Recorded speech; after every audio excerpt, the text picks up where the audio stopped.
Hello everyone. First of all good evening to all of you guys. आज की क्लास में मैं आप लोगों के साथ सेमेस्टर वन का इंट्रोडक्टरी माइक्रो इकोनॉमिक्स का लास्ट ईयर पेपर डिस्कस करने वाला हूँ। ठीक है, तो ये पेपर कौन सा है? Micro introductory micro semester one और 2024 का पेपर।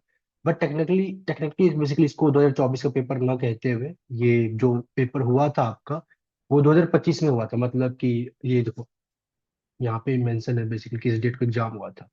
तो नॉर्मली मतलब जैसे इस साल 2025 में आपका जो डेट शीट है, मतलब एक माइक्रो का एग्जाम है वो दिसंबर में ही है।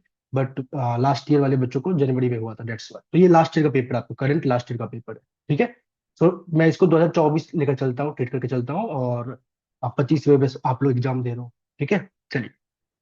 सो कहने का मतलब ये है कि साफ साफ आपको दिख रहा होगा 90 मार्क्स का पेपर है, सेमेस्टर वन है।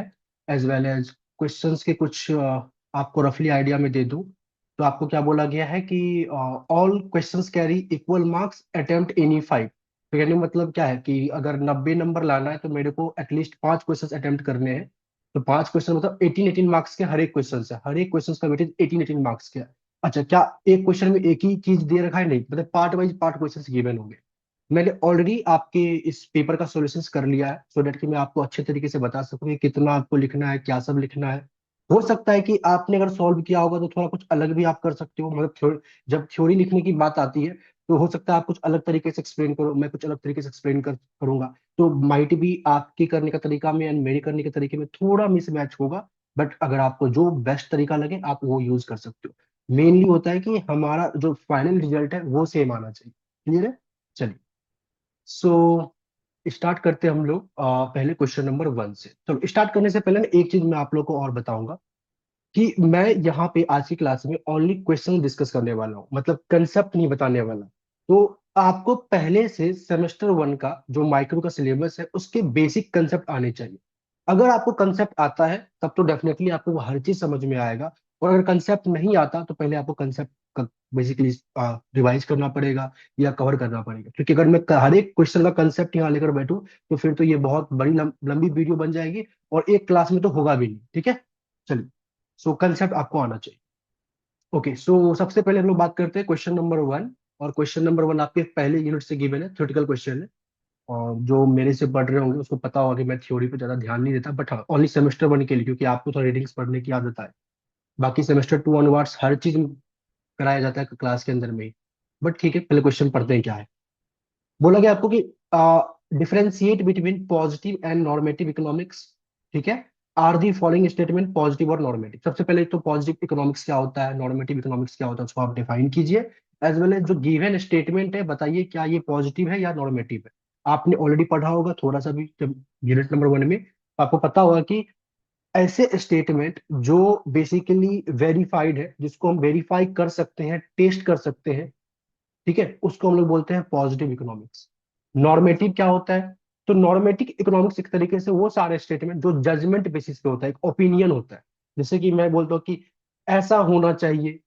ठीक है, एक तरीके से मैंने बोला है, एक तरीके से कि मैं एक ओपिनियन दे रहा हूँ, एक सजेशन दे रहा हूँ। तो इस टाइप के स्टेटमेंट को हम लोग कहते हैं क्या? Normative economics. तो थोड़ा पढ़ते हैं सॉल्यूशन फिर आगे बढ़ते हैं। ये 4 मार्क्स से 4 मार्क्स से पूछा गया है, तो 4 मार्क्स के अकॉर्डिंग इसमें हम लोग एक्सप्लेनेशन डालेंगे। सो सॉल्यूशन निकाला जाए। आई होप आपको सॉल्यूशन दिख रहा होगा, ये ठीक है। देखिए, मैंने यहाँ पे लिखा है positive economics deal with facts, cause and effect, relationship and statements that can be tested और verified. Normative economics deal with value, judgement, opinions and what ought to be, क्या होना चाहिए बेसिकली। ओके, स्टेटमेंट क्या था? पहला statement का था आपका, तो annual GDP growth rate should be 8%। Should be मतलब ये एक तरीके से ओपिनियन दिया गया है। तो annual GDP growth rate should be 8% is a normative statement. It express a value of judgement about what the growth rate ought to be. Clear है? सिमिलरली दूसरा जो आपके पास गिवन था स्टेटमेंट वो ये था कि more subsidies will increase the overall expenditure of government, is a positive statement. ये एक तरीके से क्या है? ये एक तरीके से किसी फैक्ट पे बेस्ड है, तो ये एक तरीके से पॉजिटिव स्टेटमेंट है। It is a fact based and can be verified using the data. इसको आप डेटा के हेल्प से वेरीफाई कर सकते हो। क्लियर है? चलिए, सो दिस इज दी फर्स्ट का ए पार्ट 4 मार्क्स में था, बस आपको इतना मेंशन करना था, इतना अच्छे तरीके से आप मेंशन कर लोगे तो आपको 4 मार्क्स आराम से आ जाए। नेक्स्ट क्वेश्चन देखें। ये रहा हमारे पास, सॉरी नीचे आना पड़ेगा। This is next question. So one का ए कर रहे थे हम लोग, ये पेज नंबर 2 पे था, पेज नंबर 3 पे ये रहा वन का पेज। ये देखो, देखते क्या बोला क्या। बोला गया if a certain trade is good for one person, अगर कोई ट्रेड हो रहा है, अगर वो किसी एक पर्सन के लिए या किसी एक कंट्री के लिए गुड है, it is always good for other one, क्या वो हमेशा दूसरे के लिए भी गुड होगा? Is this statement correct? Explain your answer. Let us suppose मैं एक कंट्री हूँ, आप एक कंट्री हो, और हम दोनों मिलकर एक म्यूचुअल अंडरस्टैंडिंग से कोई ट्रेड कर रहे हैं, और वो ट्रेड अगर आपके लिए बेस्ट है, तो क्या ऑलवेज वो ट्रेड मेरे लिए भी बेस्ट होगा या नहीं होगा? तो इसका ना देखो, दो डिफरेंट आप आंसर दे सकते हो। एक तो अम्बिशियस आंसर होगा, कहने का मतलब वो दूसरे के लिए अच्छा भी हो सकता है, या फिर दूसरे के लिए पहले वाला सिचुएशन की तरह ही हो सकता है। मतलब बुरा तो नहीं होगा, ये तो फिक्स है, क्योंकि अगर म्यूचुअल अंडरस्टैंडिंग से ट्रेड कर रहे हैं तो डेफिनेटली सी बात है, या तो दोनों ही बेटर ऑफ होगा तभी ट्रेड होगा, या तो एटलीस्ट कोई एक बेटर ऑफ होगा और दूसरा रिमेन सेम रहेगा। तो मैंने यहाँ पे ना एक अजम्पशन लिया है, वॉलेंट्री ट्रेड और नो एक्सटर्नलिटीज का। अगर वो अजम्पशन लेते हो तो डेफिनेटली सी बात है कि दो कंट्री आपस में म्यूचुअल अंडरस्टैंडिंग करके ट्रेड तभी करेगी जब दोनों को फायदा हो। सिंपल सी बात है ना, कि मैं आपसे ट्रेड करूंगा या आप मेरे से ट्रेड करोगे तभी करोगे जब क्या हो, दोनों को म्यूचुअली कुछ ना कुछ बेटर ऑफ हो रहा हो, वर्स ऑफ तो बिल्कुल ना हो रहा हो। तो मैंने इसमें लिखा है यस, बट एक अजम्पशन लिया है वॉलंटरी ट्रेड का एंड नो एक्सटर्नलिटीज का। मेरी सॉल्यूशन देखिए ध्यान से, आपको समझ में आएगा। सो आई होप आपको सॉल्यूशन वाला पीडीएफ दिख रहा होगा। So this is the B part. ठीक है, मेरा दिस स्टेटमेंट इज करेक्ट, मेरे अकॉर्डिंग ये करेक्ट है, अंडर द यूजुअल अजम्पशन, मैंने एक अजम्पशन लिया है of voluntary trade with no externalities. When two individuals agree to trade, each side give up something its value less in order to obtain something its value more। मतलब कहने का मतलब क्या, जब आपस में हम ट्रेड करते हैं नॉर्मली, जो आपने inter basically application of trade जब आपने पढ़ा था, या आपने शुरुआत में अपॉर्चुनिटी कॉस्ट के कोरस्पॉन्ड में कुछ चीजें पढ़ी होगी, तो वहां पे आपने क्या देखा था कि मैं आपको वही सामान दूंगा जिसको मुझे बनाने में आसानी होती है, और आप मेरे को वो सामान दोगे जिसको आपको बनाने में आसानी होती है। और मैं आपसे वो सामान लूंगा जो मुझे बनाने में ज्यादा कॉस्ट पड़ता था, और आप मेरे से वो सामान लोगे जो आपको बनाने में ज्यादा कॉस्ट पड़ता है। तो अपॉर्चुनिटी कॉस्ट के क्रॉसपॉन्ड में लोग डील करते थे, सो डैट कि हम लोग दोनों क्या हो सके, बेटर ऑफ हो सके। तो वही चीज यहाँ पे लिखा गया। तो if one party expected to be worse off, कोई भी एक पार्टी अगर ये एक्सपेक्ट कर लेता है कि ट्रेड से वर्स ऑफ होगा, तो it would simply refuse to trade. Hence a mutual agreed trade make both party better off, और एटलीस्ट नॉट वर्स ऑफ, या तो बेटर होगा लेकिन वर्स ऑफ तो बिल्कुल नहीं होना चाहिए। तो this is my answer. Clear है? आई होप आपको ये समझ में आ गया। इतना आप मेंशन कर दे तो एग्जामिनर आपसे 3 पेज का आंसर नहीं चाहता, वो क्वेश्चन क्या दिया गया है उसका एग्जैक्ट आंसर क्या होगा, उसका लॉजिक क्या है, वो आप डालते हो, डेट से आगे बढ़े। चलिए, so one second guys, next question हमारे पास ये था क्या, वन का बी, और ये भी आपके 4 मार्क्स में थे जो कि आपने बता दिया, एक्सप्लेनेशन दे दिए। अब आते हैं वन का सी, ये कितने नंबर का है देखें। वन का सी 10 मार्क्स में, मतलब टोटल क्वेश्चन नंबर वो 18 मार्क्स के होने चाहिए, तो ए पार्ट 4 मार्क्स का था, बी पार्ट 4 मार्क्स का था, सी पार्ट आपका 10 मार्क्स का है। देखते 10 मार्क्स में क्या पूछा गया, थ्री का नंबर दिया या कुछ पूछा भी है, देखते हैं। वन सेकेंड, चलो। सो क्या बोला गया है आपको, बोला suppose that there are 10,000 workers in Denmark. Denmark एक कंट्री है जिसके पास में 10,000 वर्कफोर्स है, 10,000 बेसिकली वर्कर्स है, ठीक है। And each of these workers can produce either 2 computers or 30 units of wine in a year। Basically अगर मैं किसी एक वर्कर को प्रोडक्शन में लगाऊं, तो या तो वो 2 यूनिट ऑफ कंप्यूटर बना देगा, या तो वो 30 यूनिट ऑफ वाइन बना देगा। तो कोई भी एक वर्कर 2 यूनिट ऑफ कंप्यूटर बना सकता है। तो 10,000 वर्कर अगर पूरा का पूरा मैं कंप्यूटर लगाने में लगा दूं, बनाने में लगा दूं बेसिकली, तो 10 इंटू में 22, तो टोटल 20,000 कंप्यूटर बन सकता है। मतलब पूरा का पूरा रिसोर्सेज अगर मैं कंप्यूटर बनाने में लगा दूं तो टोटल 20,000 बन सकते हैं कंप्यूटर। और एक वर्कर अगर 30 यूनिट वाइन बना सकता है, तो मैं पूरा का पूरा रिसोर्सेज अगर वाइन बनाने में लगा दूं तो मैं 3 लाख वाइन बना सकता हूँ। 3 लाख वाइन की बोतल में बना सकता हूँ, मान लेते वाइन बना 3 लाख यूनिट्स में मान के चलो, ठीक है। तो इस तरीके से, तो पहले पार्ट में आपको क्या बोला गया कि what is the opportunity cost of producing a computer in Denmark. तो मतलब कि वाइन को छोड़कर, मतलब अगर मैं कंप्यूटर बना रहा हूँ तो कितना वाइन मेरे को सेक्रीफाइस करना पड़ेगा, दैट इज अपॉर्चुनिटी कॉस्ट का कंसेप्ट। बी पार्ट में बोला कि what is the opportunity cost of producing wine Denmark, अगर मैं वाइन बना रहा हूँ तो कितना कंप्यूटर मेरे को सेक्रीफाइस करना पड़ेगा। और तीसरे पार्ट को देखते क्या बोला है, कहता है draw the Denmark production possibility front tyre, आप पीपीपी बनाओ किसका, या पीपीएफ बनाओ, दोनों सेम ही चीज होती है। किस चीज का, डेनमार्क का। If Denmark choose to consume 10,000 computers then how much wine it consume without trade, label this point on the production possibility frontier. तो कहने का मतलब ये कि सबसे पहले तो आपको क्या बोला गया कि आप क्या करो, ड्रॉ करो एक पीपीएफ, ठीक है। उसके बाद आप बताओ कि अगर डेनमार्क जो है 10,000 कंप्यूटर बनाना चाहता है, बनाएगा, तो कितना रिमेनिंग वो वाइन बना सकता है अपने रिसोर्सेज से, ठीक है, अगर ट्रेड नहीं हो रहा है तो, विदाउट ट्रेड। क्लियर है ये तीसरा पार्ट, पहले 1 2 3 पार्ट कर लेते हैं, फिर फोर्थ पार्ट पे आएंगे, देखते हैं क्या बोला। तो वन का सी पार्ट, ये रहा सॉल्यूशन। मैंने बोला कि टोटल वर्कर्स आपके पास 10,000 है, इच वर्कर कैन प्रोड्यूस इधर 2 कंप्यूटर और 30 यूनिट्स ऑफ वाइन, ओके। सबसे पहला पार्ट में बोला अपॉर्चुनिटी कॉस्ट बताओ कंप्यूटर का, 1 कंप्यूटर बनाने का। तो सिंपल सी बात है, मैं कैसे बनाऊंगा कि मतलब जो आप जो बेसिकली जो लेबर की प्रोडक्टिविटी है वाइन बनाने में डिवाइडेड बाय लेबर की प्रोडक्टिविटी कंप्यूटर बनाने में, तो 30/2 is equal to 15 units of wine. इसका क्या मतलब है कि एक यूनिट ऑफ कंप्यूटर बनाने के लिए आपको 15 यूनिट्स ऑफ वाइन को सेक्रीफाइस करना पड़ेगा। कैसे, क्योंकि अगर आप सुनिएगा, अगर आप एक लेबर को कंप्यूटर बनाने के लिए यूज करते हो तो वो कितना 2 कंप्यूटर बना सकता है।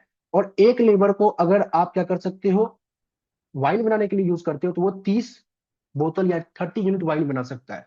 तो अगर मेरे को अपॉर्चुनिटी कॉस्ट निकालना पड़ेगा, तो कहने का मतलब क्या, कितना मैं वाइन सेक्रीफाइस कर रहा हूँ किसी एक लेबर से, और कितना मैं कंप्यूटर गेन कर रहा हूँ, कितना सेक्रीफाइस कर रहा हूँ एक लेबर से, कितना मैं गेन कर रहा हूँ कंप्यूटर। तो इसको सॉल्व करोगे तो ये आपके पास आएगा। तो हर एक लेबर के लिए, हर एक और कंप्यूटर पे, इच कंप्यूटर पे 15 यूनिट्स ऑफ वाइन का अपॉर्चुनिटी कॉस्ट है। सिमिलरली सेकंड पार्ट में बोला गया था अपॉर्चुनिटी कॉस्ट बताओ 1 यूनिट ऑफ वाइन का। तो सिंपल सी बात है, वाइन बनाने के लिए आप क्या सेक्रीफाइस करोगे तो कितना आपका वाइन बनेगा। तो डेफिनेटली इस बात है, अगर एक लेबर में वाइन बनाने के लिए लगाऊंगा तो मैं 2 यूनिट ऑफ कंप्यूटर सेक्रीफाइस करूंगा और बदले में मेरे को 30 यूनिट्स ऑफ वाइन बन के आएगा। तो 2/30, तो 1/15 यूनिट्स ऑफ कंप्यूटर मैं सेक्रीफाइस करूंगा in order to produce 1 extra unit of wine. तो this is the opportunity cost of wine. Clear है। तो एक कंप्यूटर बनाने का अपॉर्चुनिटी कॉस्ट है 15 यूनिट्स ऑफ वाइन, और एक बोतल वाइन बनाने करने का या फिर 1 यूनिट ऑफ वाइन बनाने का जो अपॉर्चुनिटी कॉस्ट है that is 1/15 unit of computer. बहुत ही सिंपल चीज है, आई होप आप लोग को ही समझ में आ गया हो। तीसरे पार्ट में बोला था कि जो आपके पास गिवन था ना, अवेलेबल न्यूमेरिकल वाला टर्म, नंबर वाला टर्म, उसको यूज करके पीपीएफ बनाओ। तो मैंने क्या बोला कि अगर मैं कंप्यूटर बनाऊंगा, अगर पूरा का पूरा रिसोर्सेज यूज करके कंप्यूटर बनाता हूँ तो मैं मैक्सिमम 20,000 कंप्यूटर बना सकता हूँ। और पूरा का पूरा यूज करके मैं वाइन बनाता हूँ तो मैं मैक्सिमम 3 लाख वाइन बना सकता हूँ, क्योंकि मेरे पास टोटल 10,000 वर्कर्स अवेलेबल है। तो 10 इंटू में 2, टोटल अगर बनाए कंप्यूटर तो 20,000 बनेगा, मतलब 20,000 बनेगा। और 10,000 इंटू में 30, तो टोटल 3 लाख वाइन वाइन बनेगा बेसिकली। तो मैंने बोला एक्स एक्सिस पे वाइन है, वाई एक्सिस पे कंप्यूटर है। यहाँ पे मैंने 20,000 डाला, यहाँ पे मैंने 30,000 डाला, तो ये मेरे पास बेसिकली पीपीपी बन गया। आप इसको कोई ऐसे भी बना सकता है, कोई स्ट्रेट लाइन भी बना सकता है। तो मैंने स्ट्रेट लाइन सिंप्लिसिटी के लिए बनाया। क्या ये स्ट्रेट लाइन बनाएंगे तो गलत हो जाएगा? बिल्कुल नहीं, ये बिल्कुल करेक्ट है। क्लियर है। अच्छा, आई थिंक इसमें ना बोला था कि आपको कुछ शो करो, क्या शो करो, कि अगर वो डेनमार्क 10,000 कंप्यूटर बनाता है, तो 10,000 कंप्यूटर बनाने के लिए डेफिनेटली सी बात है उसको 5,000 लेबर लगेंगे, क्योंकि एक लेबर 2 यूनिट कंप्यूटर बनाता है। तो 5,000 लेबर कितना बनाएगा, 10,000 कंप्यूटर बनाएगा। तो 5,000 लेबर लगेंगे उसको 10,000 कंप्यूटर बनाने में। और बचे हुए 5,000 से वो क्या बना लेगा, बचे हुए 5,000 को वो यूज करेगा वाइन बनाने के लिए। तो 5,000 वर्कर, एक वर्कर 30, तो 5,000 इंटू में 30, ये 1.5 लाख आपके पास आ जाएगा वाइन। तो इट मीन्स इसमें से आप निकाल लेना कि, चलो मान लेते ये है 10,000, तो 10,000 कंप्यूटर बनेगा और 1,50,000 वाइन बनेगा। ये वो पॉइंट है जो आपको बोला गया था पीपीसी पे शो कीजिए। तो पहले हम लोग लिखेंगे वाइन को ना, क्योंकि वाइन आपके एक्स एक्सेस पे है। 1 सेकेंड गाइस।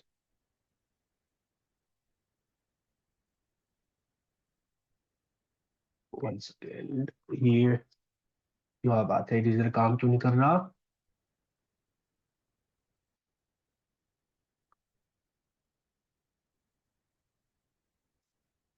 बस 1 मिनट रुकिएगा। ओके, तो आई होप अब ये काम करना चाहिए।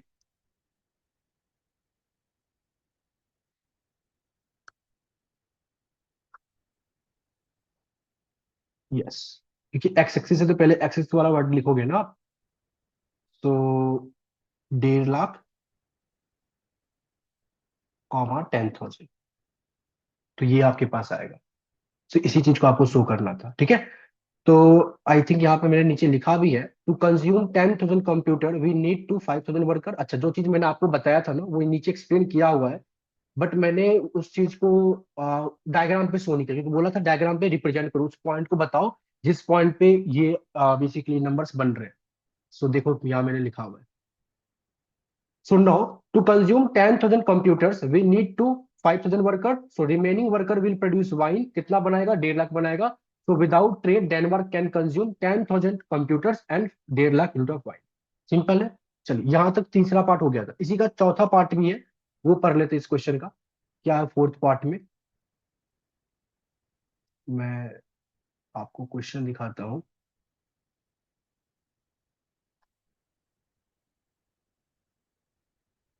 आई थिंक इंटरनेट स्टेबल नहीं है, बट ठीक है, देखते हैं। चलिए, ये रहा क्वेश्चन नंबर इसका 4, मतलब 10 का fourth part.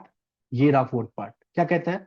No suppose that the United States offer to buy 10,000 computer from Denmark in each exchange of 20 units of wine पर कंप्यूटर। बोला कि यूएस ना इसको ऑफर देता है, क्या ऑफर देता है कि मैं ना आपसे 10,000 कंप्यूटर परचेज करूंगा और बदले में हर एक कंप्यूटर पे आपको 20 यूनिट ऑफ वाइन दूंगा। याद करो, हर एक कंप्यूटर पे 15 यूनिट का अपॉर्चुनिटी कॉस्ट था डेनमार्क का। तो कहने का मतलब क्या करता था कि अगर डेनमार्क अपने ही देश में एक तरीके से वाइन बनाता है तो उसको एक कंप्यूटर के बदले 15 वाइन ही बनता। लेकिन अगर ये यूएस से ट्रेड करता है तो हर एक कंप्यूटर पे उसको 20 वाइन मिलेगा। तो साफ साफ दिख रहा है कि ट्रेड करना प्रॉफिटेबल है। बाकी इसको सॉल्व करते हैं, क्या बोला गया है आगे। सो कहता है कि 10,000 कंप्यूटर को परचेज करेगा और हर एक के एक्सचेंज में 20 यूनिट ऑफ वाइन देगा। तो if Denmark continue to consume 10,000 computers, अगर डेनमार्क अभी भी 10,000 कंप्यूटर्स बनाता है, तो how much wine will Denmark be able to consume after this deal. तो इस डील को करने के बाद वो वाइन कितना ले सकता है? तो सिंपल सी बात, क्या अगर टोटल रिसोर्सेस डेनमार्क जो है कंप्यूटर बनाने में लगाएगा, वो मैक्सिमम कंप्यूटर कितना बना सकता है? 20,000। अब इस 20,000 में वो 10,000 अपने पास रखेगा जो बोला गया है, रिमेनिंग 10,000 किसको दे देगा? यूएस को दे देगा। क्लियर है? और यूएस क्या करेगी? हर एक कंप्यूटर पे उसको 20-20 बोतल वाइन देगी। तो कहने का मतलब डेनमार्क के पास जो 10,000 कंप्यूटर बचा था वो रहेगा, कंप्यूटर का क्वांटिटी। और 10,000 कंप्यूटर जो यूएस को दिया था उसके बदले में उसको 2 लाख यूनिट ऑफ कितना मिलेगा? वाइन मिलेगा। 2 लाख कैसे आया? 10,000 कंप्यूटर इंटू में 20। वही चीज देखते हो, ट्रेड क्या बेनिफिट रहा? यस, ट्रेड बेनिफिशियल रहा, किसके लिए? डेनमार्क के लिए। तो देखते हो वही चीज यहाँ पे। तो ट्रेड विथ यूएस की जब मैं बात करूं, तो trade with the US offer to buy 10,000 computer at 20 units of wine for computer if Denmark use all worker. यहाँ पे देखिएगा लिखा हुआ है, अगर डेनमार्क जो है ऑल वर्कर को यूज करेगा तो produce computer that they can produce 20,000 computer. मतलब अगर वो पूरा का पूरा वर्कर जो है प्रोड्यूस करता है, सॉरी यूज करता है कंप्यूटर को बनाने के लिए, तो मैक्सिमम 20,000 कंप्यूटर बना सकता है। रिमेनिंग कंप्यूटर जो है बेसिकली 20,000 माइनस में 10,000, वो क्या करेगा? यूएस को दे देगा। Denmark can export and will receive 10,000 2 lakh unit of wine. इसका कहने का मतलब क्या हो गया? So Denmark can consume 10,000 computer and 2 lakh unit of wine after this. यही आपको बताना था, और ये डील फायदेमंद भी है डेनमार्क के लिए। सो अगर आपको थोड़ा सा समझ में आ रहा होगा ना कि बेसिक आपने भी पढ़ा होगा, मतलब बेसिक अगर आपने पढ़ा होगा माइक्रो का कंसेप्ट, तो आराम से क्वेश्चन नंबर 1 डुएबल था और 18 मार्क्स आप आराम से ला सकते थे। कई सारे स्टूडेंट ने पिछले साल जो हमारे बच्चे थे बहुत अच्छे तरीके से, मतलब माइक्रो के अंदर में 10 में 10 आउट ऑफ 10 10 सीजीपीए स्कोर करके बैठे। लेकिन आपको कुछ चीजें फॉलो करनी पड़ेंगी, जो क्या है मैं बताऊंगा आपको, देखिए। तो अगेन मैं बार बार स्टैट्स वाली फोल्डर पे चला जाता हूँ। ये रहा आपका क्वेश्चन। तो क्वेश्चन पेज नंबर 4 पे क्वेश्चन नंबर 1 का आई थिंक पूरा पार्ट था। अब पेज नंबर 5 कहाँ है? ये रहा पेज नंबर 5, जिसको हिंदी में लिखा गया है, मतलब क्वेश्चन 1 को ही। यहाँ पेज नंबर 6, ये क्वेश्चन नंबर 2 यहाँ से स्टार्ट है। आई होप आप लोग को विजिबल होगा। देखते क्या बोला गया। कहता 2 के पार्ट में, an early monsoon in India destroy the production of orange. तो कहने का मतलब यहाँ पे कुछ एप्लीकेशन टाइप कंसेप्ट आ रहा होगा। चीजें सिंपल है, बट थोड़ा आपको एक एप्लीकेशन में बनाकर पूछा गया है कि अगर मान लेते हैं an early monsoon in India destroy the production of orange, orange की प्रोडक्शन को वो क्या करता है? डिस्ट्रॉय कर देता है। तो explain what happened to consumer surplus in the market of orange. Consumer surplus पे क्या इफेक्ट पड़ेगा इससे? Explain what happened to the consumer surplus in the market for orange juice. Okay, orange juice पे क्या इम्पैक्ट पड़ेगा? Very good, I think मैंने इसमें एक आंसर दिया, बट मैं बता देता हूँ, ठीक है। और explain your answer with diagram, ठीक है। तो आपको बोला कि अगर अर्ली मानसून जो है इंडिया में बेसिकली डिस्ट्रॉय कर देता है ऑरेंज के प्रोडक्शन को, तो उससे ऑरेंज मार्केट में कंज्यूमर सरप्लस पे क्या इम्पैक्ट पड़ेगा, और उससे ऑरेंज जूस वाले मार्केट में भी कंज्यूमर सरप्लस पे क्या इम्पैक्ट पड़ेगा। तो सिंपल सी बात है, ऑरेंज मार्केट और ऑरेंज का जूस का मार्केट ये आपस में रिलेटेड है और डायरेक्टली रिलेटेड है। मतलब अगर ऑरेंज मार्केट में चीजें गड़बड़ होंगी तो ऑरेंज जूस वाले मार्केट में भी चीजें गड़बड़ होंगी। ऑरेंज मार्केट में प्राइस बढ़ेगा तो ऑरेंज के जूस वाले मार्केट में भी प्राइस बढ़ेगा, and so on so fourth. ठीक है, तो आपको बोला इस एक्सप्लेन करो with the help of diagram. देखते हैं क्या। चलिए, तो आई होप आपको क्वेश्चन नंबर 2 का ए पार्ट विजिबल जल्दी हो जाएगा, वेट कीजिए थोड़ा।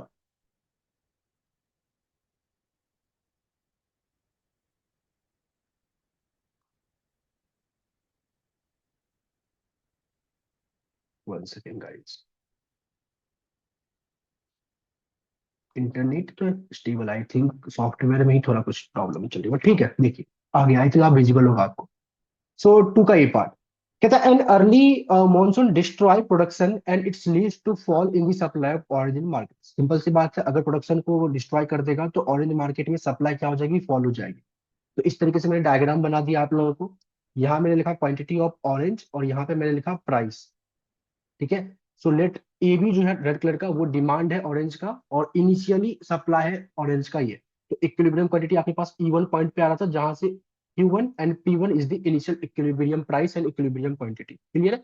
इसी वजह से क्या होता है, अर्ली मानसून आ जाता है और ऑरेंज के प्रोडक्शन को वो डिस्ट्रॉय कर देता है। तो क्या होगा, ऑरेंज का सप्लाई कम हो जाएगा, तो लेफ्टवर्ड शिफ्ट हो जाएगा। और जैसे ही ऑरेंज का सप्लाई कम हो गया तो क्या होगा, इकोनॉमी में प्राइस भी बढ़ जाएगी ऑरेंज का, और ऑरेंज की क्वांटिटी भी कम हो जाएगी। क्लियर है? तो कहने का मतलब साफ साफ क्या दिख रहा है, कंज्यूमर सरप्लस क्या होता है? Consumer surplus is nothing but a area below the demand curve and above the price line. तो अगर इनिशियली देखा जाए तो ये था कंज्यूमर सरप्लस, ये वाला एरिया जो ट्रेंगल आपको दिख रहा होगा। लेकिन बाद में अगर देखा जाए तो कंज्यूमर सरप्लस क्या होगा, ये वाला एरिया। तो कंज्यूमर सरप्लस क्या हो गया, फॉल हो चुका है। समझ में आ रहा है? सिमिलरली ना सेम चीज होगा क्या ऑरेंज जूस के मार्केट में। यहाँ लिखोगे आप ऑरेंज जूस क्वांटिटी का, और यहाँ लिखोगे प्राइस ऑफ ऑरेंज। मतलब वो मैंने सेकंड डायग्राम नहीं बनाया क्योंकि मैंने क्वेश्चन जिस टाइम पे सॉल्व करा था मैंने उस टाइम पे इंटरप्रेट ही नहीं किया था। सो ऑरेंज जूस के बारे में बात पूछा गया तो सेम वही होगा। ऑरेंज जूस की भी क्या हो जाएगी, प्राइस बढ़ जाएगी, सो डेट की ऑरेंज का प्राइस जो बढ़ा है सप्लाई भी कम हो जाएगी ना, क्योंकि और same same scenario consumer surplus वहां पे भी उसका फॉल हो जाएगा। सेम चीज आप बस रिप्रेजेंट करो, गेट्स इट। तो इसको देखते हैं लिखा कैसे गया। बोला गया supply fall as a result supply कर shift leftward S to S dash, basically ये एस से एस डैश पे पहुंच चुके हैं हम लोग। Due to this price increases from P1 से P2, साफ साफ दिख रहा था, and quantity fall from Q1 से Q2। क्लियर है? बोला consumer surplus is the area below the demand curve and above the price line which a higher price and lower quantity, higher price and lower quantity the triangle of consumer surplus become smaller, क्योंकि वो छोटा हो जाएगा। Price जैसे ही बढ़ेगा और quantity कम होगा तो ये जो ट्रायंगल है कंज्यूमर सरप्लस का ये पहले से छोटा हो गया है। साफ साफ दिख भी रहा है। चलिए, initially the area of triangle AP1E be the consumer surplus, and after early monsoon the area of triangle AP2E2 be the consumer surplus। कहता है इनिशियली AP1 और E1 ये वाला ट्रायंगल कंज्यूमर सरप्लस था। बाद में जब मानसून ने प्रोडक्शन को खराब किया तो AP2E2 ये वाला कंज्यूमर सरप्लस था। तो साफ साफ मेरे को दिख पा रहा है कि सिंस ये वाला एरिया पहले वाला एरिया बड़ा था बाद वाले एरिया से, therefore consumer surplus fall in orange market. Same चीज आप ऑरेंज जूस वाले मार्केट में लिखोगे, डेट से। आई होप आपको समझ में आ रहा हो। ठीक है, चलिए नेक्स्ट पार्ट करें। ओके, सो अब हम लोग करने वाले हैं क्वेश्चन नंबर 2 का बी पार्ट। क्वेश्चन नंबर 2 का ए पार्ट सिंपल था और 6 नंबर में पूछा गया था। आपको भी लग रहा होगा 6 मार्क्स का टाइप तो क्वेश्चन है नहीं, बट फिर भी 6 नंबर आपको दिया गया। देखिए बी पार्ट में क्या कहता है। सो बेसिकली ये यूनिट नंबर मतलब क्वेश्चन नंबर 1 आपका यूनिट नंबर 1 से था। अब क्वेश्चन नंबर 2 स्टार्ट हुआ, मतलब एक आप ये इससे ये एक आइडिया ले सकते हो कि 18 मार्क्स का जो क्वेश्चन है वो आपके पहले यूनिट से आएगा। अब यूनिट नंबर 2 स्टार्ट हो गया जिसका पहला क्वेश्चन हम लोगों ने कर लिया। सेकंड सेकंड क्वेश्चन करते हैं। तो कहता है कि suppose the price elasticity of demand for a salt is about 0.4, मतलब प्राइस इलास्टिसिटी ऑफ डिमांड जो है 0.4 आपको दे रखा है साल्ट का। बोला if 1 kg of salt currently cost is 50, तो अगर मान लेते 1 किलो जो नमक का अभी प्राइस इनिशियली जो करंटली प्राइस है वो 50 है, and government wants to reduce consumption by 20%, और गवर्नमेंट इस साल के कंजम्पशन को 20% से कम करना चाहती है। तो वो गवर्नमेंट क्या चाहती है कि जो percentage change in quantity of salt हो ये 20% हो। ये गिवन है मेरे पास। गवर्नमेंट चाहती है कि percentage change in quantity of salt 20% हो। ठीक है। So government wants to reduce the consumption by 20%। बोला गया by how much should it increases the price, तो इसके लिए कितनी प्राइस बढ़ाना चाहिए। सिंपल सी बात है, अगर गवर्नमेंट चाहती है किसी चीज का सामान का कंजम्पशन कम हो तो उस चीज का सामान के प्राइस को बढ़ाना पड़ेगा। तो कहता है कि प्राइस को कितने से बढ़ाना पड़ेगा सो डैट कि उस चीज का सामान 20% से कम हो, मतलब चेंज इन क्वांटिटी जो है वो 20% हो। और इलास्टिसिटी गिवन है। समझ में आ रहा है, इलास्टिसिटी की हेल्प से आराम से क्वेश्चन का आंसर दे सकते हैं ना। इलास्टिसिटी ऑफ डिमांड क्या होता है, percentage change in quantity divide by percentage change in price. Percentage change in quantity given है, ये टर्म भी गिवन है, और ये ही तो मेरे को निकालना है नीचे वाला। ऊपर का वाला वैल्यू गिवन है, बी इलास्टिसिटी गिवन है, और नीचे का परसेंटेज चेंज इन प्राइस वही तो निकालना है। देखो सॉल्यूशन दिखे देखते क्या है। तो सॉल्यूशन की बात करें तो आई होप आपको विजिबल का सॉल्यूशन। देखिए D part. So price elasticity of demand for a salt हमारे पास गिवन है, इनिशियल प्राइस 50 था, परसेंटेज चेंज इन क्वांटिटी 120% है। क्लियर। सो एब्सोल्यूट टर्म में सब कुछ लेके चल रहे हैं। सो हमें पता है प्राइस इलास्टिसिटी ऑफ डिमांड का फॉर्मूला होता है percentage change in quantity divide by percentage change in price. इसकी वैल्यू 0.4 है, ऊपर मेरे पास 20% इसको मेरे को डाउन करना है। तो प्राइस को कितने से मेरे को करना पड़ेगा, तो इसको जब सॉल्व करोगे मतलब इस वाले टर्म से इस तरफ लेके आओगे, 0.4 को नीचे लेके आओगे, तो आपके पास परसेंटेज चेंज इन प्राइस की वैल्यू ये इक्वल टू 50 आएगा। सिंस मैं हर एक टर्म को परसेंटेज में लिख रहा हूँ, मतलब जिस फॉर्म में लिख रहा हूँ, तो ये भी 50% आएगा। मतलब मैंने 20% को 0.2 नहीं किया, मैं 20 ही रहने दिया। तो कहने का मतलब इसको सॉल्व करके भी जो वैल्यू आएगी वो डायरेक्टली परसेंट के फॉर्म में ही लिखा जाएगा। तो इसको सॉल्व करके आपके पास 50 आएगा value, it mean percentage change नहीं करेगा, प्राइस को भी आपको 50% से क्या करना पड़ेगा, चेंज करना पड़ेगा। तो कैसे क्या करना होगा। So price must be rise by 50%। Simple सी बात है, प्राइस को बढ़ाओगे तभी वो फॉल करेगा। तो न्यू प्राइस क्या होगा, अगर इनिशियल प्राइस 50 है और इसका 50% मेरे को इंक्रीज करना है, तो बताओ 50% कितना आएगा, 25। 50 रुपए का 50% कितना होगा, 25 ना। तो 25 रुपए से बढ़ाना पड़ेगा। तो न्यू प्राइस क्या होगा, 50, और 50 का 50% से बढ़ा दो 75। तो this will be the answer. कितना सिंपल है, बस आपको क्वेश्चन इंटरप्रेट करना आना चाहिए था। 6 नंबर मुफ्त के, आराम से ले जाओ। क्लियर है, आगे बढ़े। सो अगेन आगे बढ़ते हैं क्वेश्चन की ओर। अब हम लोग करने वाले हैं 2 का सी पार्ट। देखते हैं क्या बोला गया। सो जब सी पार्ट की बात करें तो बोला कि using the information given in the table below calculate cross price elasticity of demand, okay, good X का with respect to good Y. और साफ साफ बता दिया कि using mid point method how are the two goods related. चलिए देखते हैं। बोला कि आपके पास एक टेबल दे रखा है, गुड एक्स का इनिशियल प्राइस बाद वाला प्राइस। तो इनिशियल प्राइस पे गुड एक्स कितना लेते थे, बाद वाली प्राइस पे गुड एक्स कितना लेते हो। फिर गुड वाई का इनिशियल प्राइस क्वांटिटी और बाद वाला प्राइस एंड क्वांटिटी। और आपको क्या बोला, cross price elasticity of demand निकालो, मतलब elasticity of X with respect to Y निकालो। क्या होता है, percentage change in quantity of X due to percentage change in quantity of Y. क्योंकि आपको एक्स का इलास्टिसिटी निकालना है विद रिस्पेक्ट टू वाई, मतलब वाई के प्राइस को लेकर। ठीक है। लेकिन साफ साफ बता दिया है कि यहाँ पे ना मिड पॉइंट मेथड को यूज करना है, तो कभी भी गलती से ये वाला यूज मत कर देना, मिड पॉइंट वाला यूज करने के लिए।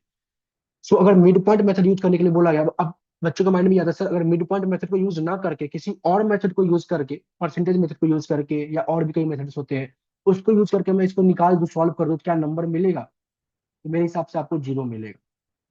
समझ में आ रहा है। जो अगर बता दिया है तो आपको उसी मेथड को यूज करना है, नहीं बताता तो आपकी मर्जी थी, किसी भी मेथड को आप यूज करके आंसर दे सकते हैं। लेकिन मेंशन कर दिया है तो आपको यही यूज करना ही करना है। चलिए क्वेश्चन देखिए, सॉल्यूशन इसका। सो ये सी पार्ट था आई थिंक 2 का, ये रहा। तो मैंने यहाँ पे लिखा बिफोर जो है प्राइस ऑफ एक्स इतना था, आफ्टर प्राइस ऑफ एक्स इतना था। बिफोर एट प्राइस 200 पे क्वांटिटी आप 40 लेते थे, बाद में आप 200 पे क्वांटिटी आप 60 ले रहे हो। बिफोर प्राइस वाई 400 था, बाद में 500 था। बिफोर प्राइस 400 पे आप 30 लेते थे क्वांटिटी, बाद में आप 20 लेने लगे क्वांटिटी। ठीक है। बोला cross price rate of demand निकालो, तो elasticity of X Y, percentage change in good X due to percentage change in good Y, मतलब प्राइस ऑफ वाई। ठीक है। तो गुड एक्स के क्वांटिटी में क्या चेंज आ रहा है, due to change in price of good Y. Okay. और ये मिड पॉइंट मेथड है, क्वांटिटी ऑफ ए मतलब कि क्वांटिटी आफ्टर, मतलब न्यू वाला क्वांटिटी माइनस में बिफोर पहले वाला क्वांटिटी, मतलब कि ये 40 60 इन दोनों का डिफरेंस की बात कर रहा है, न्यू वाला माइनस पहले वाला। क्लियर है? चलिए, बेसिकली इसमें देखा जाए तो न्यू को आफ्टर को न्यू बोला जाएगा, बिफोर को ओल्ड बोला जाएगा। तो न्यू माइनस ओल्ड चेंज निकालते हैं ना, उस तरीके से। तो ए टेंड्स फॉर यहाँ पे आफ्टर है, बी टेंड्स फॉर बिफोर है। तो हम लोग ये निकलते हैं क्यू ए माइनस में क्यू बी और क्यू ए प्लस में Q B divide by two, यही तो फॉर्मूला होता है। अब ये फॉर्मूला किसी को पता नहीं है तो मैन क्यू का बुक देखो। तो मैंने फॉर्मूला लगाया क्या, मिड पॉइंट वाले मेथड का, जहां पे ये क्या है, क्यू ए क्यू बी ये सारे के सारे क्वांटिटी गुड एक्स के हैं। और नीचे में जो प्राइस लिया है आफ्टर एंड बिफोर वाला, ये पूरा का जो प्राइस है वो गुड वाई का है, क्योंकि मेरे को नीचे गुड वाई का प्राइस लेना है, ऊपर गुड एक्स का क्वांटिटी लेना है, सो दैट कि मैं क्रॉस इलास्टिक निकाल सकूं। क्लियर है? तो ध्यान से देखो, क्या देखोगे कि गुड एक्स का क्वांटिटी बाद पहले बाद आफ्टर था 60, बिफोर था 40, वही मैंने किया है। 60 - 40, 60 + 40 डिवाइड बाय 2। ठीक है? और गुड वाई का प्राइस की बात करें तो आफ्टर था 500, बिफोर था 400। तो 500 400 500 400। अब इसको सॉल्व करें, सारी वैल्यू को मैंने पुट किया तो 60 - 40 ये 20 आ गया, 60 + 40 डिवाइड बाय 2 ये 50 आ गया। तो 20 डिवाइड बाय 50 न्यूमीटर में, डिनोमीटर की बात करें तो 500 - 400 100, 500 + 400 डिवाइड बाय 2 तो 900 डिवाइड बाय 2 450 नीचे आ गए।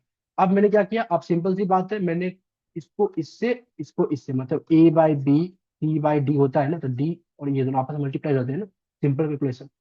इसको सॉल्व किया तो मेरे पास 1.8 इलास्टिसिटी आया।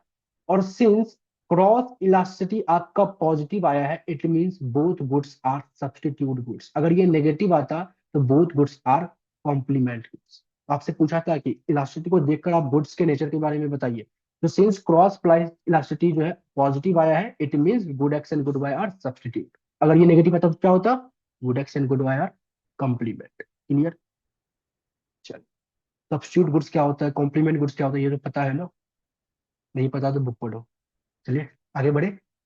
ओके, क्योंकि यार कंसेप्ट तो आने चाहिए बेसिक ना, तब तो आप पास्ट ईयर सॉल्व कर पाओगे।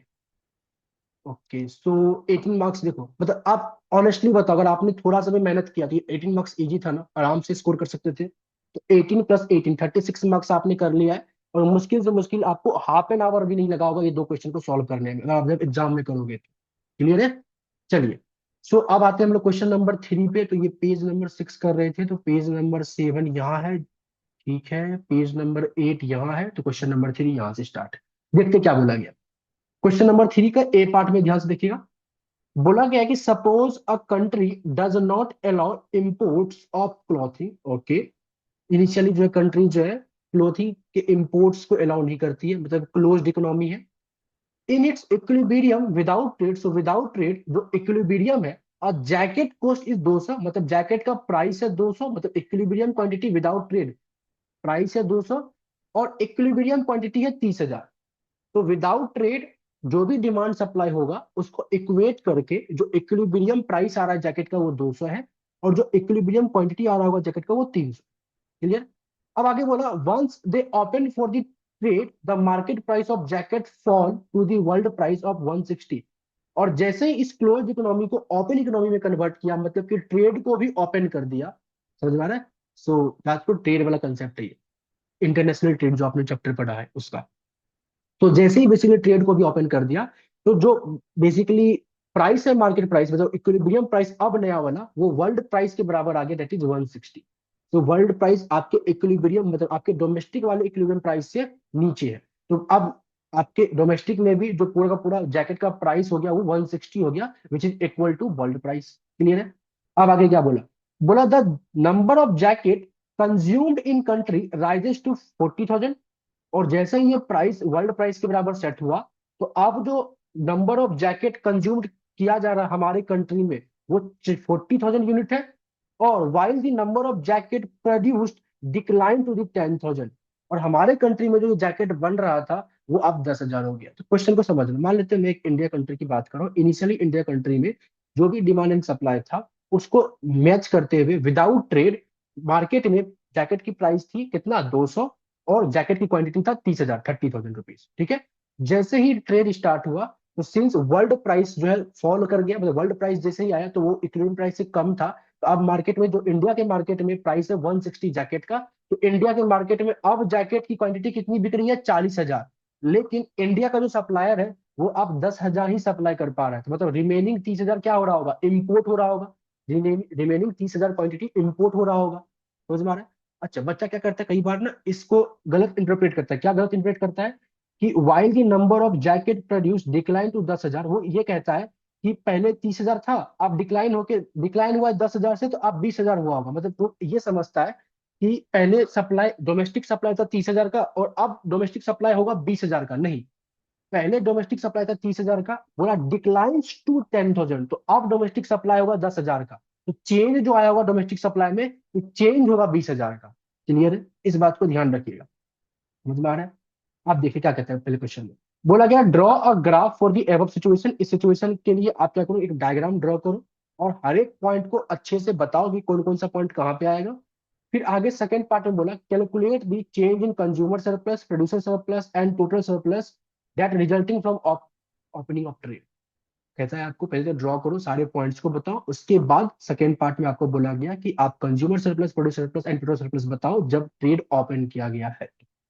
सिंपल सी बात है, अगर ड्रॉ यहाँ पे करें, पहले यहाँ पे करते हैं, कुछ ऐसा हम लोग करते हैं ना, हम लोग बोलते हैं कि मान लेते हैं पहले ये डिमांड हो रहा है, फिर ये सप्लाई हो रहा है, ठीक है, डिमांड एंड सप्लाई हो रहा है, और ये जो इक्विलिब्रियम आ रहा होगा इनिशियली, ये डोमेस्टिक डिमांड है, मान लेते हैं ये डोमेस्टिक डिमांड है, ये डोमेस्टिक सप्लाई है, तो इनिशियली जो इक्विलिब्रियम आ रहा होगा तो प्राइस होगा 200, ये क्वांटिटी कितना होगा? 30,000।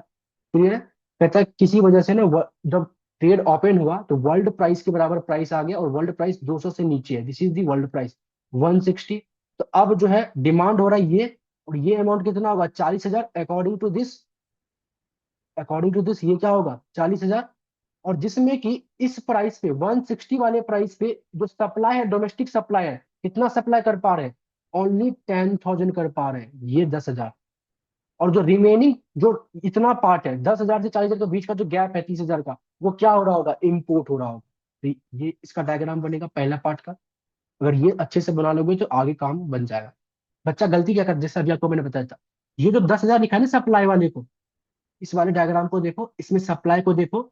मैंने बोला जब प्राइस 160 पुट करेंगे तो ये जो वैल्यू आएगा ना, इसको बच्चा 20,000 लिख देता है। क्यों 20,000 लिखता है? कहता है कि पहले 30,000 था और 10,000 से डिक्लाइन हुआ है तो अब 20,000 करेगा। नहीं, 30,000 से डिक्लाइन होकर 10,000 पहुंच गया, तो 20,000 से डिक्लाइन हुआ, चेंज हुआ है 20,000 का। ये बात आपको समझनी है। ठीक है? अब ड्रॉ करना है और इसके बाद जो कंज्यूमर सरप्लस, प्रोड्यूसर सरप्लस हुआ वो आपको बताना है। ठीक है? सोल्यूशन पे जाए। और 8 नंबर में 8 मार्क्स में है, तो ध्यान रखना है, आपको अच्छे से बताना है चीजों को। चलिए, सो आते हैं हम लोग सॉल्यूशन पे। ये रहा सॉल्यूशन। चलिए देखते क्या सा बोला। जब क्लोज्ड इकोनॉमी थी, मतलब विदाउट ट्रेड, जो आपका डोमेस्टिक प्राइस था जैकेट का वो था 200 रुपए, और जो डोमेस्टिक क्वांटिटी था जैकेट का इक्विलिब्रियम क्वांटिटी वो था 30,000। मेंशन कर दिया। फिर जैसे ही ओपन इकोनॉमी हुई, मतलब कि अब ट्रेड जैसे ही चालू हुआ, तो जो प्राइस रहा वो वर्ल्ड प्राइस के बराबर है जैकेट का, दैट इज 160। जो क्वांटिटी जैकेट मार्केट में मिल रहा है वो है 40,000। और डोमेस्टिक क्वांटिटी में जो सप्लाई में चेंज आया है वो 10,000। अच्छा, डिमांड नहीं, इसको सप्लाई कर। तो इसमें थोड़ा मैंने डिमांड लिख दिया है, ये सप्लाई करना। 1 सेकेंड गाइस, यहाँ पे थोड़ा सा मेरे को चेंजेस करने पड़ेंगे। अगेन ये सॉफ्टवेयर,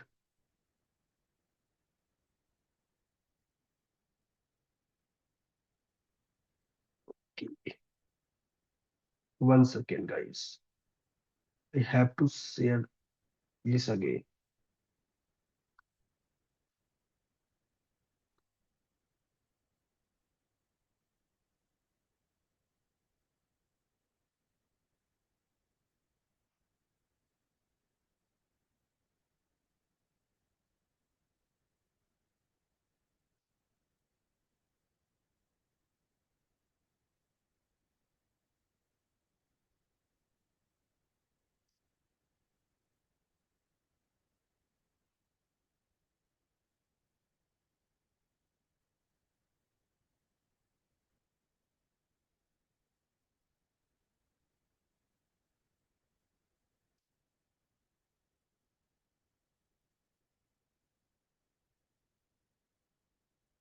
आई होप आप लोगों को अगेन विजिबल होगा ये पूरा का पूरा। और जिसमें मुझे कुछ चेंजेस करने थे। चेंजेस क्या करने थे कि ये सप्लाई में चेंज आ रहा है कितने का, माइनस का 20,000 का। ये चेंजेस कर रहे थे, ठीक है। मैंने डिमांड लिख दिया था, सप्लाई करना है, ठीक है। चलिए, सो आगे बढ़े। तो मैंने बोला ये क्वांटिटी डिमांड एंड जैकेट है, किस चीज के लिए है, तो आई थिंक माई, हाँ ठीक है, ओके। सो जैकेट का तो डिमांड एंड सप्लाई है, और ये उसका प्राइस है जो हमारे पास गिवन था, ठीक है। स्टॉक की, आई डोंट नो व्हाई ये बार बार ऐसा हो रहा है।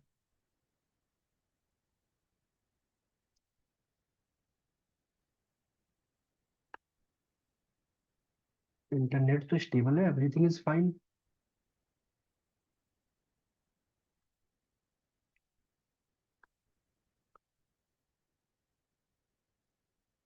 ओके, आई होप आप लोगों को फिर से ये विजिबल होगा। मैंने अगेन ये स्टार्ट किया हुआ है, ओके। सो पहले तो सॉरी, आपका टाइम थोड़ा सा मैं बर्बाद कर रहा हूँ, बट सॉरी, ठीक है। आप इसको थोड़ा आगे, आई होप आपने बढ़ा भी लिया होगा आगे, आप लोग वैसे भी इंटेलिजेंट हो। बट ठीक है, अगेन एक बार फिर से ट्राई करते हैं, आई होप काम करे। सो ठीक है, सो हमारे पास क्या था, सिनेरियो था। ओके, सो ये डिमांड एंड सप्लाई है जैकेट का, ये हमारे पास प्राइस है, और ये मैंने लिखा domestic demand, sorry domestic supply, और ये हमारे पास है डोमेस्टिक डिमांड। आप कहोगे सर ये 140 320 ये कहाँ से लेके आए हो, ये सब मैं आपको समझाता हूँ। सो नॉर्मली अभी आप इतना बस समझो कि आपके पास ना, ये मैंने क्या बनाया, डिमांड कर बनाया, ये सप्लाई कर बनाया, इन दोनों के इंटरसेक्शन से इक्विलिब्रियम आया, दैट इज 30,000, और ये 200 रुपए, क्लियर था। अब जाके जो है वर्ल्ड प्राइस सेट हुआ है 200 से कम, दैट इज 160, क्लियर है। अब जाके जब मैं 160 प्राइस को डिमांड पे लेके जा रहा हूँ, तो इतना जो है टोटल डिमांड हो रहा है, दैट इज 40,000 रुपीज। और जब मैं सप्लाई पे लेके जा रहा हूँ, तो इतना आपका domestic supply, that is 10,000 rupees. तो बचा हुआ जो 10,000 और 40,000 के बीच का ये अमाउंट होगा, 30,000 का जो मैग्नीट्यूड होगा, वो हम लोग क्या, ये क्या है, एक तरीके से एक्सेस डिमांड है, जो कि बाहर से इंपोर्ट हो रहा होगा। इतनी बात समझ में आ गई। चलिए, तो यहाँ पे देखिए क्या लिखा गया है। तो by using the data we can find the demand in supply. चलिए, अच्छा ये तो पहले ये यहाँ तक है ना, जो क्वेश्चन था उसका वन पहला वाला पार्ट मैंने बताया। अब सेकेंड पार्ट में बोला था कंज्यूमर सरप्लस, प्रोड्यूसर सरप्लस, ये सब बताओ। अब कुछ महाअनुभवी बच्चे ऐसे करते हैं ना, वो ऐसा करते हैं, ये बोलते हैं ये ए है, ये बी है, ये सी है, ये डी है, और ये ई है, कुछ इस तरीके से सब कर देते। और कहते हैं कि इनिशियली ना ये वाला ट्रायंगल जो ए दिख रहा होगा ये कंज्यूमर सरप्लस है, बाद में ये वाला नीचे वाला ट्रायंगल के जो भी बी सी आए थे उन सबको ऐड करके बोलता होगा ये प्रोड्यूसर सरप्लस है। तो अगर आप ए बी सी डी करके बताओगे कंज्यूमर सरप्लस प्रोड्यूसर सरप्लस, तो आपको ए बी सी डी में ही नंबर मिलेगा, फिर 8 की जगह पे ना 2 नंबर देके काम खत्म कर देगा। सिंस आपको पॉइंट गिवन है, हर चीज गिवन है अच्छे तरीके से, तो डेफिनेटली सी बात है कि आप डिमांड एंड सप्लाई फंक्शन निकाल सकते हो। अगर आपके पास ये सब नंबर के फॉर्म में गिवन है, तो इट मीन्स कि एग्जामिनर चाहता है कि आप थोड़ा मैथमेटिकल कंसेप्ट यूज करो। आप डिमांड एंड सप्लाई फंक्शन निकालो, और नंबर के फॉर्म में ही बताओगे कितना कंज्यूमर सरप्लस होगा, कितना प्रोड्यूसर सरप्लस होगा। कहते हैं कैसे होगा सर, ध्यान से देखो। एक बात बताओ, मेरे को एक अमाउंट तो पता है ना, कि at price P equal to 200 पे डिमांड हो रहा था 30,000। तो एक पॉइंट पता है, वन पॉइंट इज व्हाट, 30,000 200, ये एक पॉइंट है। और एक और पॉइंट पता है कि एट प्राइस 160 पे जो डिमांड हो रहा था वो 40,000। तो अगर मेरे को दो पॉइंट गिवन है, किसी भी दो कोऑर्डिनेट्स गिवन है, तो क्या मैं दो कोऑर्डिनेट से उस लाइन का इक्वेशन नहीं बना सकता? डेफिनेटली बना सकता हूँ। If I have a two coordinates, एक कोऑर्डिनेट से मेरे पास ये दैट इज 30,000 200, 30,000 200, और एक कोऑर्डिनेट है मेरे पास ये दैट इज 40,000 160। तो एक x1 y1 और x2 y2 दो पॉइंट्स गिवन है, तो इक्वेशन ऑफ लाइन का फॉर्मूला यूज करके मैं इस पूरे लाइन का इक्वेशन निकाल सकता हूँ, डेफिनेटली निकाल सकता हूँ। देखो मैंने क्या बोला, by using the above data we can find the demand and supply function। for demand function we have 2 points, दो पॉइंट है, एक तो 30,000 200 और एक तो 40,000 160। इसको माना मैंने x1 y1 और इसको माना मैंने x2 y2। और आप सभी को पता है, एकेडमी में आपने पढ़ा अपने बच्चों की क्लास में, तो जब आप 7 8 में थे, इक्वेशन ऑफ लाइन क्या होता था, y-y1 y2 y1 अपन में x2 x1 x-x1, this is the formula for equation of line, ठीक है। तो y का जगह पे y रखा, y1 की वैल्यू देखो यहाँ पे 200 है, तो मैंने यहाँ पे लिख दिया 200। फिर y2 - y1 कहने का मतलब y2 इज 160, y1 इज 200, तो 160 - 200, क्लियर है। नीचे में x2 माइनस x1, तो x2 इज 40,000, x1 इज 30,000, तो 40,000 माइनस में 30,000, क्लियर है। और फिर x माइनस x1, तो x माइनस में x1 इज नथिंग बट 30,000। अब इसको मैंने जब सॉल्व किया तो मेरे पास ये इक्वेशन आ गया। अब इसमें y पे y एक्सिस रहता था, अगर आपको याद हो तो, और एक्स पे क्वांटिटी, मतलब डिमांड एंड सप्लाई में अगर बात करें तो हम लोग क्या करते थे, एक्स एक्सिस पे आप क्वांटिटी रखते हो, वाई एक्सिस पे आप प्राइस रखते हो, तो वाई को एज अ प्राइस की तरह ट्रीट करोगे और एक्स को एज अ क्वांटिटी की तरह ट्रीट करोगे। तो मैंने लिखा तो डिमांड फंक्शन क्या होगा, प्राइस एक्स को क्वांटिटी की तरह। इसी चीज को मैंने डिमांड फंक्शन बताया कि Y is P is equal to 320 minus में 0.004 इंटू में क्यू, तो this is my demand function. अब ये डिमांड फंक्शन आ गया तो क्या मैं निकाल सकता हूँ कि ये डिमांड फंक्शन का इंटरसेप्ट क्या होगा, निकाल सकता हूँ। At Q equal to zero, जब क्वांटिटी जीरो होगी यहाँ पे, तो प्राइस मैक्सिमम क्या होगा, 320, क्लियर है। तो इसलिए मैंने देखो यहाँ पे डिमांड फंक्शन को लिखा है 320 से स्टार्ट किया। कहता सर ये वाला क्यों नहीं निकाला, निकाल के आप लिख सकते हो, मेरे को इसका कोई जरूरत ही नहीं है।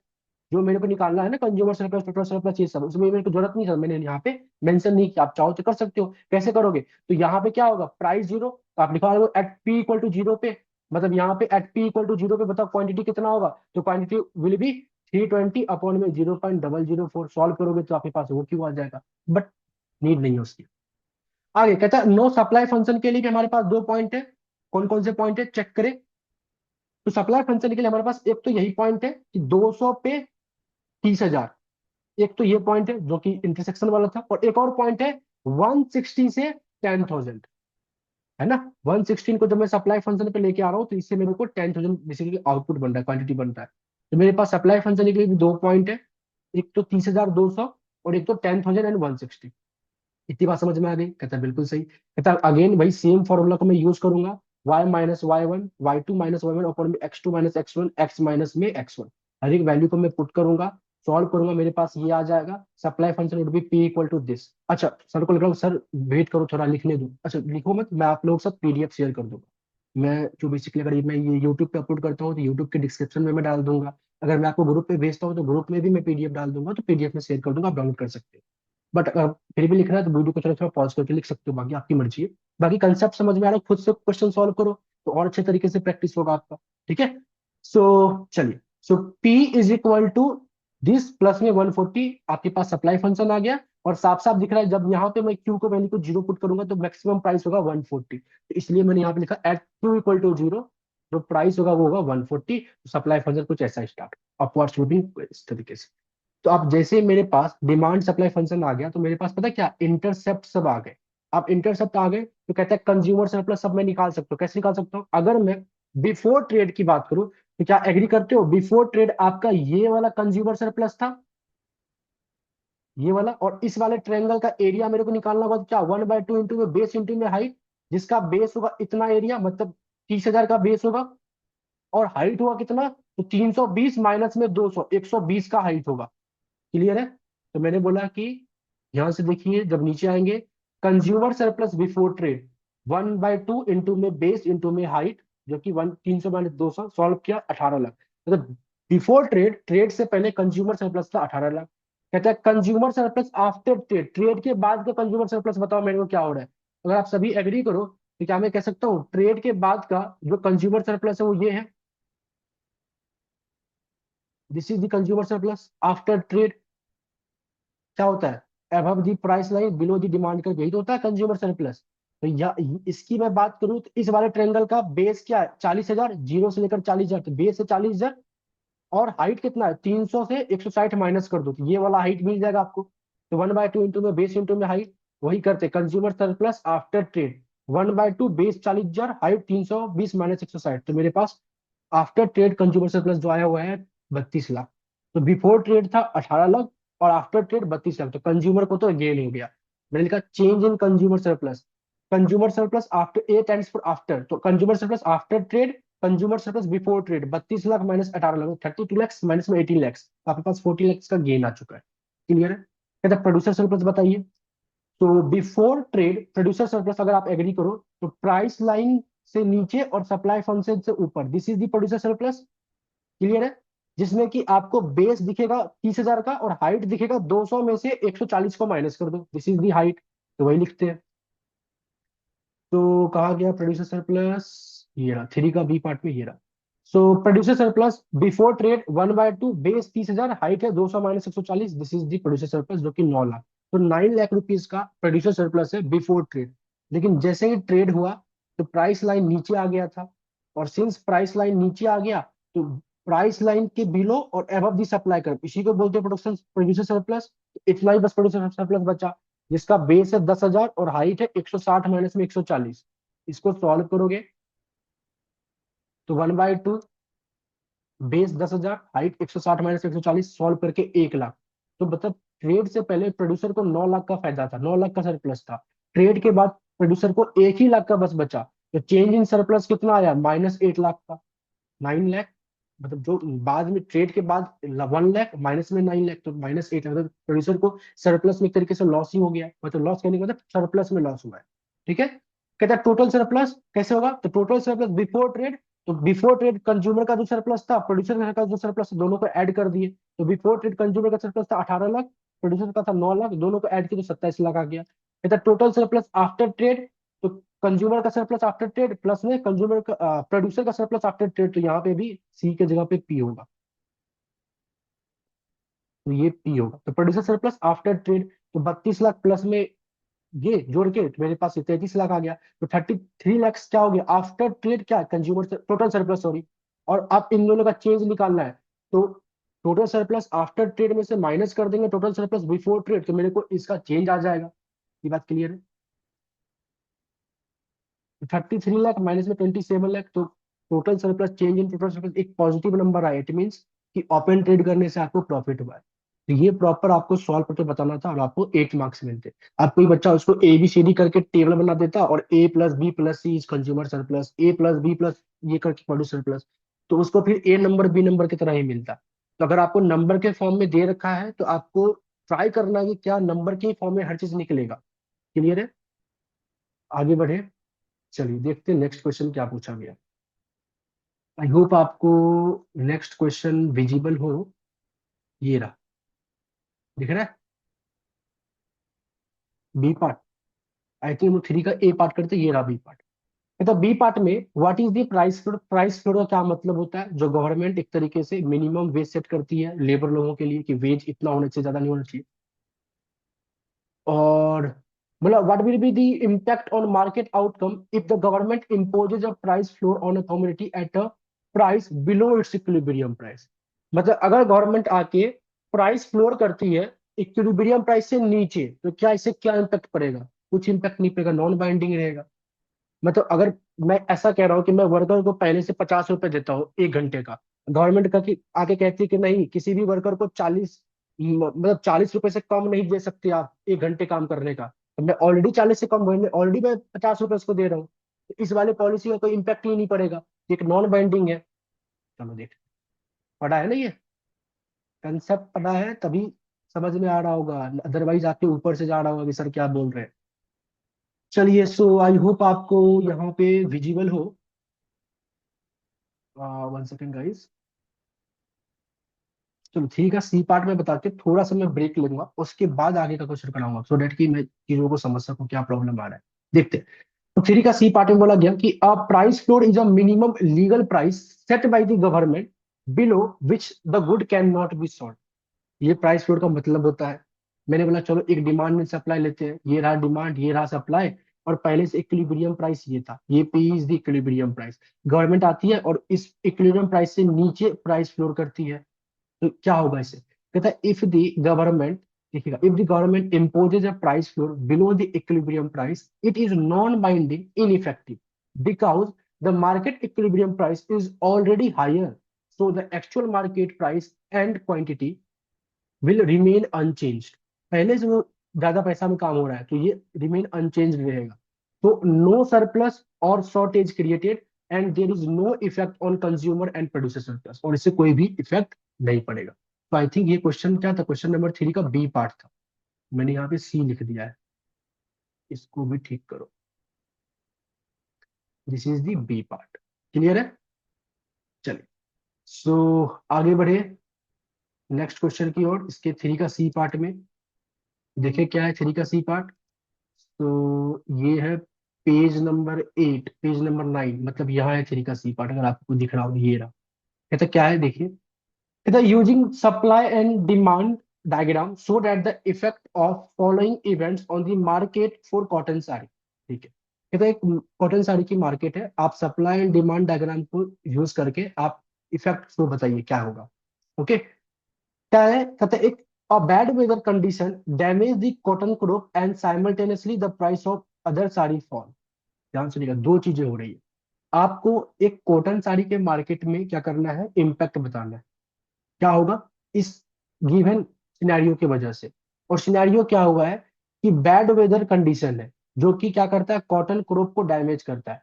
तो कॉटन क्रॉप एक तरीके से क्या है, इनपुट है कॉटन साड़ी बनाने के लिए। तो डेफिनेटली सी बात है, जो कंपनी कॉटन साड़ी बनाती होगी उसका रॉ मटेरियल का प्राइस, अगर रॉ मटेरियल खराब हो रहा है तो सप्लाई कम होगा, और सप्लाई कम होगा तो प्राइस बढ़ेगा, कॉस्ट बढ़ रहा है एक तरीके से। और साथ साथ में क्या हो रहा है कि simultaneously the price of other sari fall. और साथ साथ में इस कॉटन साड़ी का जो सब्सटीट्यूट होगा, जैसे सिल्क साड़ी और भी कई सारी अलग अलग साड़ी है, उसका प्राइस फॉल हो रहा है। तो मान लेते हैं कॉटन साड़ी एक गुड एक्स है, तो गुड एक्स का जो रॉ मटेरियल है, इनपुट है, वो खराब हो रहा है, उसके वजह से गुड एक्स का सप्लाई कम हो जाएगा। और साथ साथ में एक गुड वाई है जिसका प्राइस भी मार्केट में फॉल हो रहा है। तो दो चीजें एक साथ हो रही है, और इन दोनों चीजों के एक साथ होने से कॉटन साड़ी के मार्केट में क्या इंपैक्ट होगा वो आपको बताना है। क्वेश्चन समझ में आ गया। और बी पार्ट में बोल रहा है कि new knitting machine are invented, मतलब मान लीजिए एक ऐसा मशीन आया एडवांस टेक्नोलॉजी वाला, उससे क्या इम्पैक्ट पड़ेगा। तो एडवांस टेक्नोलॉजी वाला मशीन आता है, जिट मीन्स की कॉस्ट ऑफ जो प्रोडक्शन है वो कम हो जाएगा। बट देखते सॉल्यूशन एक बार, ठीक है। तो आई होप आपको सॉल्यूशन विजिबल हो थ्री का सी पार्ट का। Okay, 1 second guys, wait.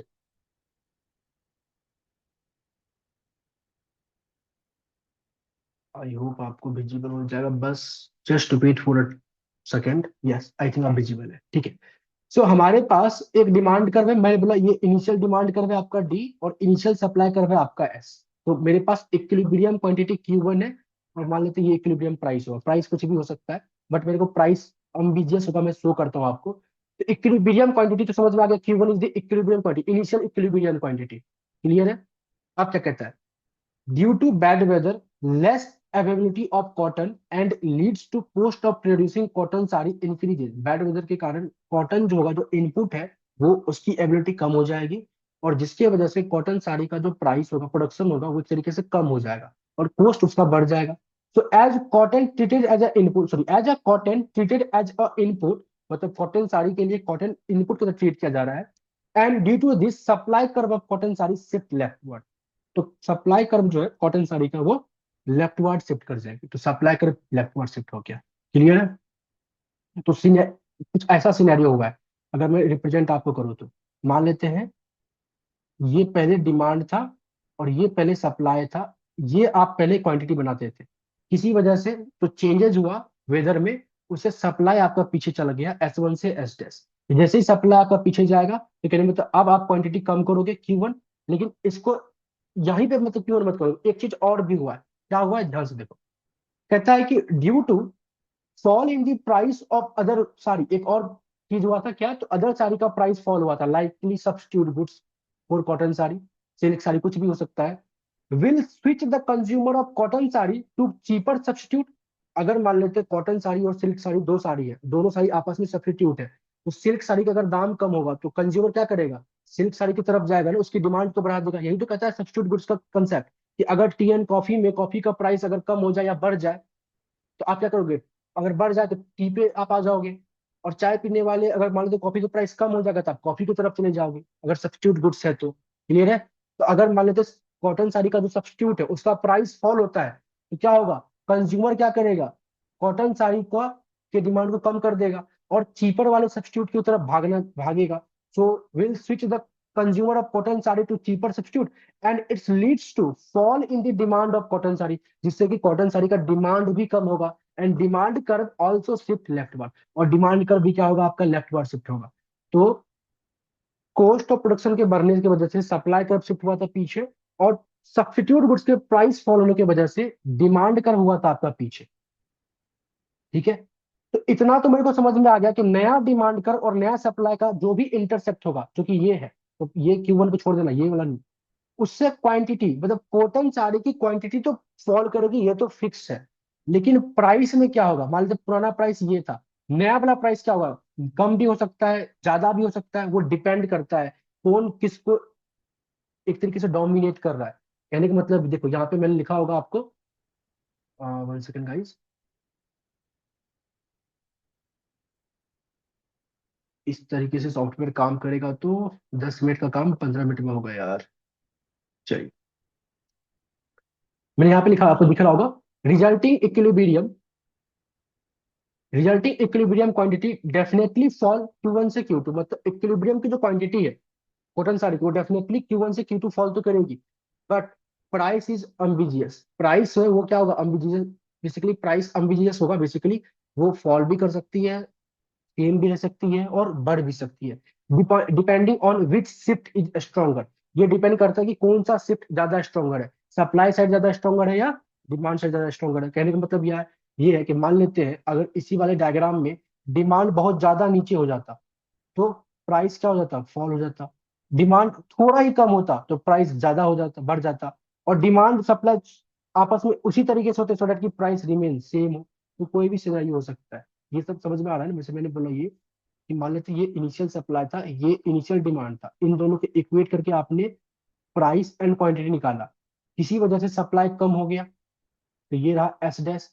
अब और किसी वजह से डिमांड भी कम हो गया, तो डिमांड जो कम हो गया तो हो सकता है डिमांड में जो कम आया तो कुछ इतना मतलब ज्यादा मैग्नीट्यूड से कम आया होगा, तो ज्यादा मैग्नीट्यूड से कम आ जाएगा तो एस डैश और डी डैश को इंटरसेक्ट करोगे, देखो नया वाला प्राइस फॉल कर गया। ये भी तो हो सकता था कि डिमांड में कम आए लेकिन वो थोड़ा कम मैग्नीट्यूड से आए, ये कम मैग्नीट्यूड मतलब डी डबल डैश, इस टाइम पे यहां से इक्वेट करके ये वाला प्राइस होगा, प्राइस बढ़ जाएगा। और ये भी हो सकता है कि डिमांड में इतना चेंज आए सो दैट की प्राइस क्या हो, सेम ही रहे, पहले जैसा ही रहे। तो प्राइस एम्बिगियस है, वो फॉल भी कर सकता है, बढ़ भी जा सकता है, वो कम भी कर सकता है। तो प्राइस पे हम लोग नहीं बता सकते बट क्वांटिटी डेफिनेटली कम होगा, ये तो श्योर है। क्लियर है। तो आई थिंक ये क्वेश्चन नंबर 3 का सी पार्ट था। और सी के पहला पार्ट कि अगर बेसिकली वो पहला स्टेटमेंट में कि अगर मान लेते बैड वेदर और प्राइस ऑफ सब्स्टिट्यूट में चेंज आता है तो क्या होगा। दूसरे पार्ट में क्या बोला था कि अगर टेक्नोलॉजी में कुछ इंप्रूवमेंट आती है तो क्या होगा। तो इसमें क्या होगा, new machine make production of cotton sari more efficient and cheaper so it leads to increase the supply of cotton sari and shift supply curve rightward S से एस डैश। और जिससे क्या होगा, इक्विलिब्रियम प्राइस फॉल कर जाएगा P1 से P2 and equilibrium quantity rise कर जाएगा Q1 से Q2 इन दी कॉटन साड़ी मार्केट। तो कहने का मतलब न्यू मशीनरी आने की वजह से सप्लाई कर शिफ्ट करेगा राइटवर्ड, और जिससे कि क्वांटिटी भी बढ़ेगी एज वेल एज प्राइस भी बढ़ेगा।